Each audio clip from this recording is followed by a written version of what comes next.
nɛgɛ ɲɛ 17 tɛnɛngosira Jalubekaw fɛ Mopti mara la ni Bamakɔ o waati kelen bɛ bɛn wula nɛgɛ ɲɛ 1 ma Washington DC Amérique jamana faaba kɔnɔ an balimaw a y'aw bisimila bi juma mɛ kalo tile 24 san 2024 kunnafoniw la kumabaw bɛna tali kɛ ninnu de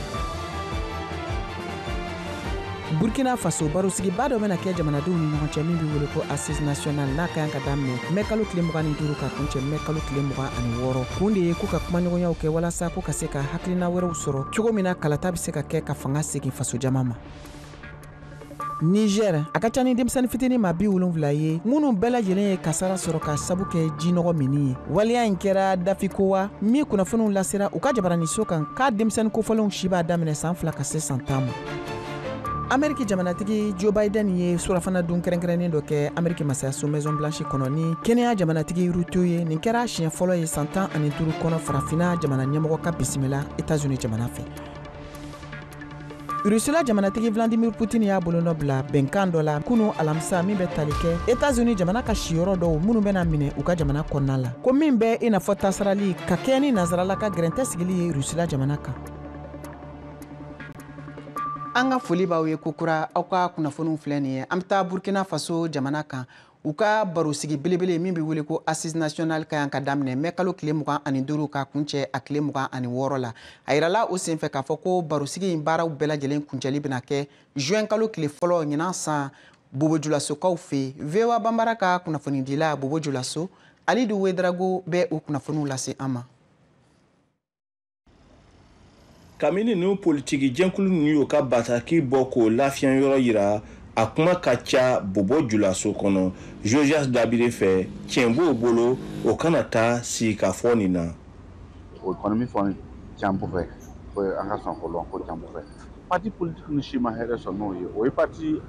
ninnu ka bɛɛ suspendi ma o ka activité foyi kɛla alors que ni ɲɔgɔn ye mun kan ka kɛ nin parti kun kan ka ɲɔgɔn ye ka fogo bɔ n'an taara an bɛ se ka mun fɔ pour que dugu nin ka ɲantaga sɔrɔ mais comme o ma taa o d'u ma pour que se ka baara foyi kɛ nin donc o ma se ka ɲɔgɔn ye kɛ i bɛ se ka barakata a bɛ ɲɔgɔn ye filanan na ka taa mun fɔ a ko la Bengali Kebeta fɔtara politiki jɛnkulu ninnu tun man ka kuma ten k'a to o ka jamaw falen don wasaden bulon na an ka ART min sigilen n'o bɛ wele ko Assemblée nationale a faamu parti politique 12 ka mɔgɔw de bɛ assemblée nin kɔnɔ an Burkina bɛ yɔrɔ min na bi politiciens ka ɲi k'a faamu olu yɛrɛ de ma fanga ta fo ka taa an don ni gɛlɛyaba nin na wa donc an kana kuma ko bɛɛ b'an mamuso tɔgɔ lɔn mais an b'a wele ko yaba o filen kelen o le bɛ Joséphine Ouédraogo fana da ni olu yɛrɛ ko tina olu lo yi libérément olu lo yi o ka yamaruya ta ko tina sinon o m'o gbɛ mɔgɔ si ma gɛn ka bɔ assise la normalement politicien yɛrɛ tun kan ka a bɔ a yɛrɛ la k'a fɔ an ka jamana bi kɔlɔlɔ min b'an ka jamana kan sisan ni an n'u ka baara tɛ yen fɔlɔ Josias Dabire ko fɛn wɛrɛ bɛ yen tuguni min bɛ tiɲɛ di politiki tɔnmɔgɔw ma o kana taa sigi ka fɔ nin na an bɛ min wele yan ko wayiya a kɔrɔ ye min bɛ Ibrahim Traoré soutenir nin min bɛ Ibrahim Traoré kɔni o commencera ka tamasiyɛn dɔ yira k'a fɔ ko kɛlɛbagaw bɛna wuli ni mɔgɔ ma sɔn ta ye ni wele kan na ɲɔgɔn ye kɛ nka ni nana n kan ka sɔn État ma ni ma sɔn balaw bɛna wuli ni kɔnɔ k'o fɔ nin ni bɛ se ka mun taara kɛ o ko la nin kan Joséphine Ouédraogo bi Josias Dabire jaabi politicien bɛ se ka kuma chacun peut défendre son idée c'est pas parce que toi tu as dit ça je ne suis pas d'accord avec toi ko n ka kan k'i kunbɛn k'i bugɔ ou bien k'i faga ou bien k'i neni non au Burkina ça n'existe pas ka da nin fɛnɛ kan ni o bɛ tali kɛ Burkina Faso barosigiba kan n'o ye Assise Nationale ye Burkina Faso jamanaden dɔw fɛnɛ ye u ka hakilinaw di a barosigi kan min kan ka kɛ mɛ kalo tile 25 ka kuncɛ tile 26 Gildas Da VOA Banbara tɔgɔ la ka bɔ Wagadugu ale sera ka maa minnu ka seereya sɔrɔ an ka jɛku lamɛn ne tɔgɔ ye Pale Eriden Pascaline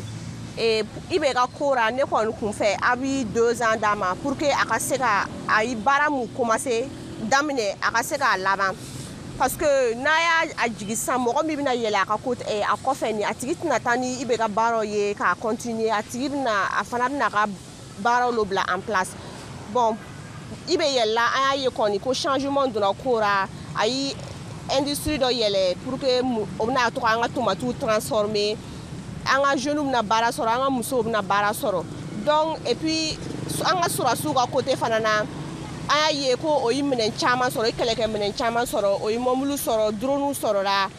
changement kɔni donna ko ra. Assise ko ra 25 ou 26 ni ne fɛ o kan ka place to capitaine Ibrahim Traoré o kan ka chance d'a ma pour que a ka se ka fɛn min a y'a commencé ni terrorisme ye a ka se k'a terminer parce que o b'a yira an ye télé ra ko a yi an ka territoire minɛna dɔɔni donc ne fɛ o kan ka au moins san 5 d'a ma pour que a ka se k'a yɛrɛ minɛ maintenant ni san 5 nin sera et puis changement ma taara ne bɛ se k'a fɔ ko bon o ka fɔ a ka place to mɔgɔ wɛrɛ ye o k'a to a ka jigin maintenant an m'o fɛn min darara ko ala ka na ni hɛrɛ ye Burkina ma ala ka hɛrɛ di Burkina ma ale la y'an ka deli ye. Ale assise ko na ne bɛ se ka min fɔ ne ka miiriya que n'a danna ne kelen ma ala nafa tɛ ni